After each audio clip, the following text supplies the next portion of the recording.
28장은요, 시간에 대해서 이야기를 하고 있습니다. 뭐 절기, 그래서 어제 묵상했어야 될 28장 9절은 안식일, 11절부터는 초하루, 16절 오늘 16절부터는 유월절, 그리고 26절부터는 칠칠절, 그리고 29장 1절부터는 일곱째 달 초하루를 어떻게 보내야 될지, 그리고 7절부터 11절까지는 속죄일에 대해서 이야기를 하고 있습니다. 그래서 내일도 사실은 절기에 대한 것이기도 하고, 그래서 우리가 먼저 이 절기가 세분화돼서 어떤 절기냐라고 설명을 하기보단 그렇게 되면 너무 막 깊게 들어가고 어려워지니까 하나님께서 왜 우리에게 시간을 지키라고 하시는지를 생각해 보는 시간을 가졌으면 좋겠습니다. 창세기 1장을 보면요, 하나님께서 창조한 순서가 나옵니다. 그래서 먼저 첫째 날에 하나님께서 빛을 창조하시죠. 빛을 창조하신데 창세기 1장 3절에 빛이 있으라 하시니 빛이 있었고, 빛이 하나님이 보시기에 좋았더라. 하나님이 빛과 어둠을 나누사 하나님이 빛을 낮이라 부르시고 어둠을 밤이라 부르시니라. 저녁이 되고 아침이 되니 이는 첫째 날이니라.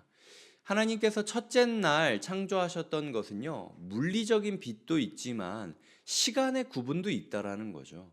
질서가 없던 시간에 질서를 부여하셔서 낮과 밤이라는 패턴을 만들어 가시는 것. 그리하여 낮에는 활동하고 밤에는 주를 의지하여 안식을 얻는 삶을 하나님께서 원하셨다라는 것입니다. 하나님께서 첫째 날에 창조하셨던 것은 빛이기는 하셨지만 첫째 날이라는 개념 자체를, 시간 자체를, 질서 자체를 부여하셨다라는 거죠. 오늘 우리가 묵상하는 민수기 28장과 29장 본문은 시간을 어떻게 쓸 것인지에 대해 물어보고 있습니다. 우리의 삶이 의미 없는 시간들, 충동적인 시간들로 채워질 것이냐, 아니면은 하나님의 거룩한 리듬을 따라서 우리가 그 리듬 아래에서 마치 춤을 추듯이 스텝을 밟으며 살아갈 것인가 라고 물어보고 있다라는 거죠.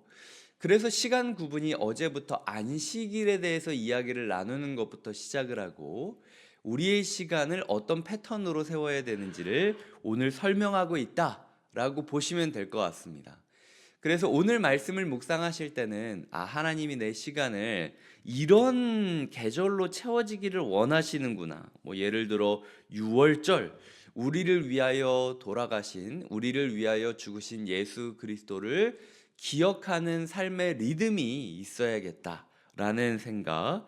그리고 77절, 처음 익은 열매를 드리고 아무 일도 하지 않으며 주님께 감사하는 것이 있는가? 라는 부분들. 그리고 일곱째 달 초하루에도 보면은 아무 노동도 하지 말고 나팔을 불며 하나님을 노래하고 찬양하는, 하나님께 감사해 드리는 예배의 시간이 있는가? 그리고 속죄일, 아까 이야기 드렸듯 우리를 위하여 죽으신 예수 그리스도를 기념하는가? 그래서 예수 그리스도의 죽으심으로 시작하라고 죽으심으로 끝나고, 오늘 본문으로 따지자면, 그리고 우리의 하루가 예수님의 죽으심으로 시작하여 죽으심으로 끝나고, 그리고 예수 그리스도를 기다리고 예수 그리스도께 감사하고, 이런 우리의 시간에 어떤 것들이 채워져야 되는지를 설명하는 본문이 오늘 본문이라는 거죠. 그래서 오늘 본문을 잘 묵상한다라는 것은 이걸 구조적으로 신학적으로 어떻게 막 구분해서 하는 것도 좋겠지만 실제로 내 시간을 활용하는 방식이 달라지셔야 됩니다. 어쩌면 그런 의미에서 봤을 때 새벽에 하나님의 말씀을 들으러 왔다라는 것 자체가 시작이 반이라고, 절반 성공하신 거예요. 그러니까 오늘 잘 때 내가 어떤 마음으로 잘지만, 어떤 모습으로 잘지만 결정하시면 되는 겁니다. 그 과정을 향해서 우리가 걸어가는 거죠.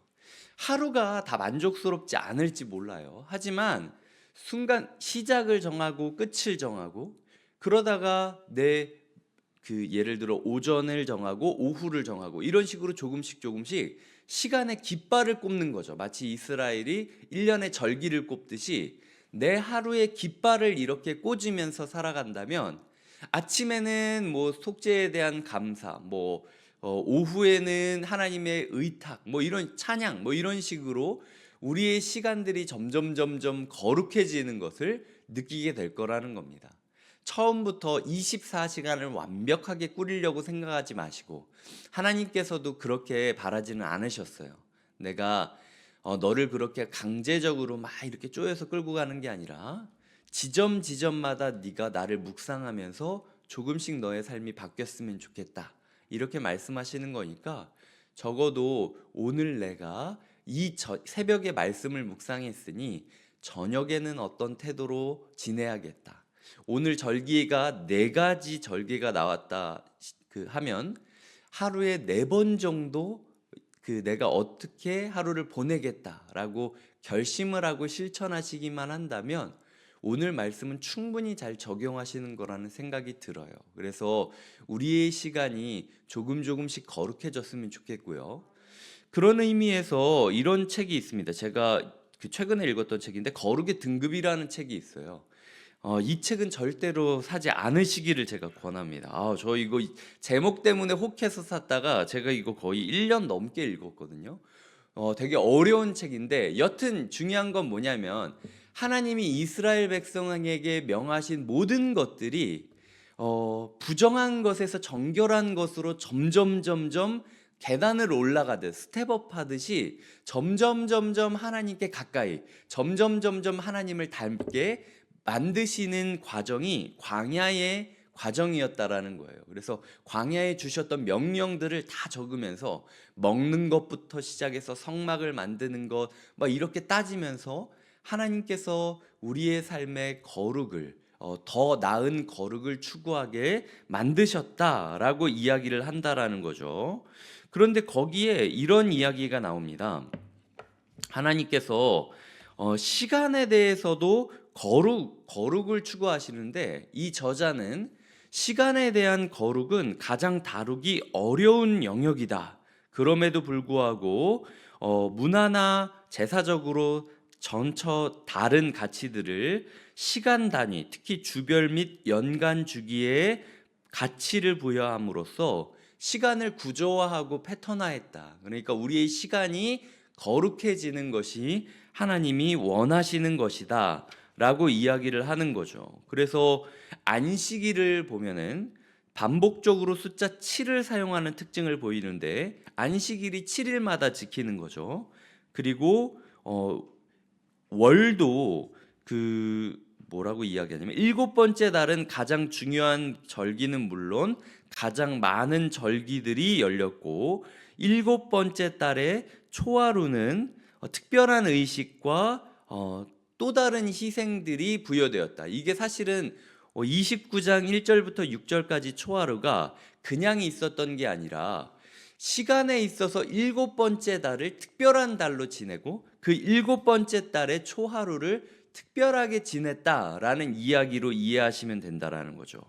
그리고 한 해에도 7가지의 주요한 축제들이 있었다라고 이야기를 하면서 7이라는 패턴을 부여하고 있는 겁니다. 그러니까 예를 들어 우리의 삶이 24시간이라고 한다면은 하루에 뭐 4번, 하루에 3번, 하루에 뭐 8번 이런 식으로 우리의 시간을 점점 쪼개고 그리고 거룩하게 만드는 훈련이 필요하다라는 거죠.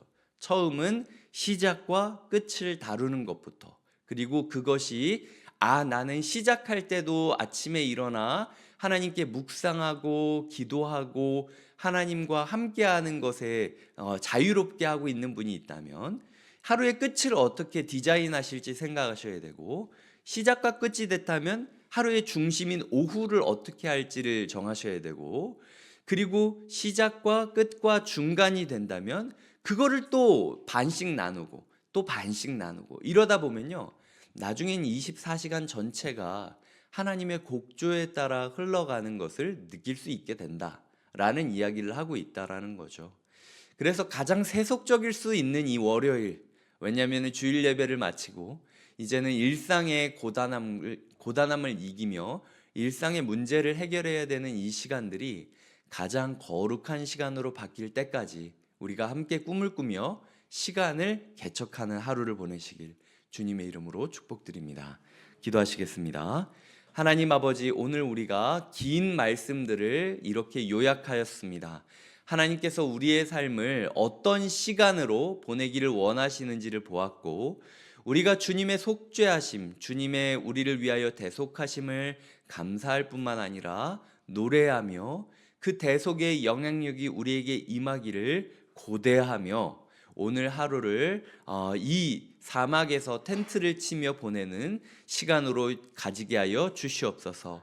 각자의 아침과 저녁이 거룩하게 하여 주시고, 하나님 각자의 시간들이 구분화되어 하나님을 향한 노래가 될 수 있도록 주님께서 우리를 붙잡아 주시옵소서. 감사하고 예수님의 이름으로 기도드립니다. 아멘.